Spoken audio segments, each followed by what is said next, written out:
Jebakan dalam pelayanan tuh nggak kerasa. Korbannya tuh nggak tahu kalau kita semua tuh udah masuk dalam jebakan. Dan akibatnya kita tahu orang yang terjebak dalam jebakan pelayanan ini, tiba-tiba kita tuh sepertinya ada banyak yang hilang dalam hidup kita. Walaupun kita adalah orang-orang yang pelayanan, orang-orang yang mengasihi Tuhan. Kurang apa? Tetapi kenyataannya kalau kita nggak mengalami satu level yang lebih tinggi lagi. Kenapa? Karena kita berada dalam jebakan pelayanan.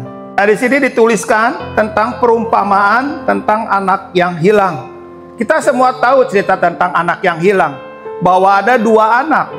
Yang si bungsu meminta haknya. Lalu dia menjual. Setelah menjual, lalu dia pergi. Setelah pergi, dia memboroskan harta bendanya. Setelah itu, dia kehabisan. Dan dia kehilangan semuanya. Dan akhirnya, si anak yang hilang ini, dia pengen pulang.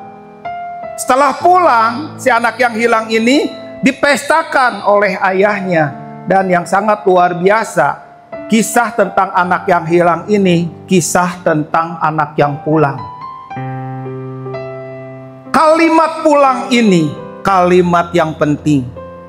Gak ada dalam kitab lain tentang pulang.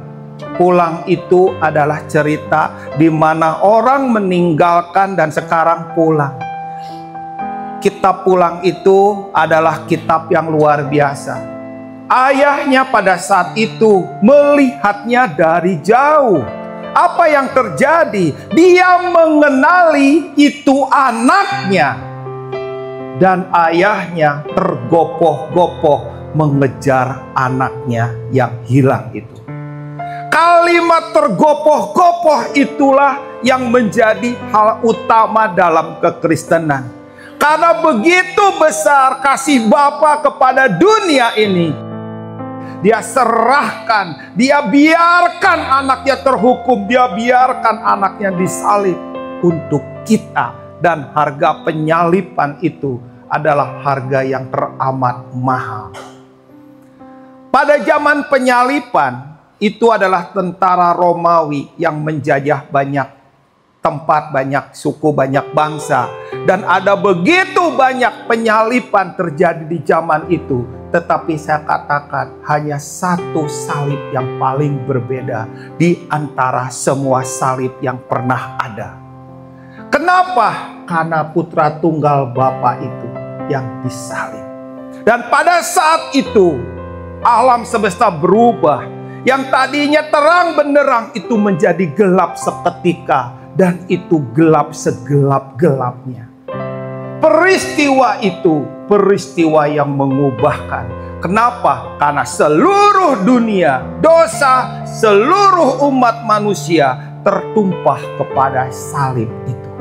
Dan pada saat itu, yang namanya alam semesta itu benar-benar menjadi tempat yang menghitam sekali, terkumpul di satu salib di Golgota. Dan pada saat itu Bapa Surgawi memalingkan wajahnya.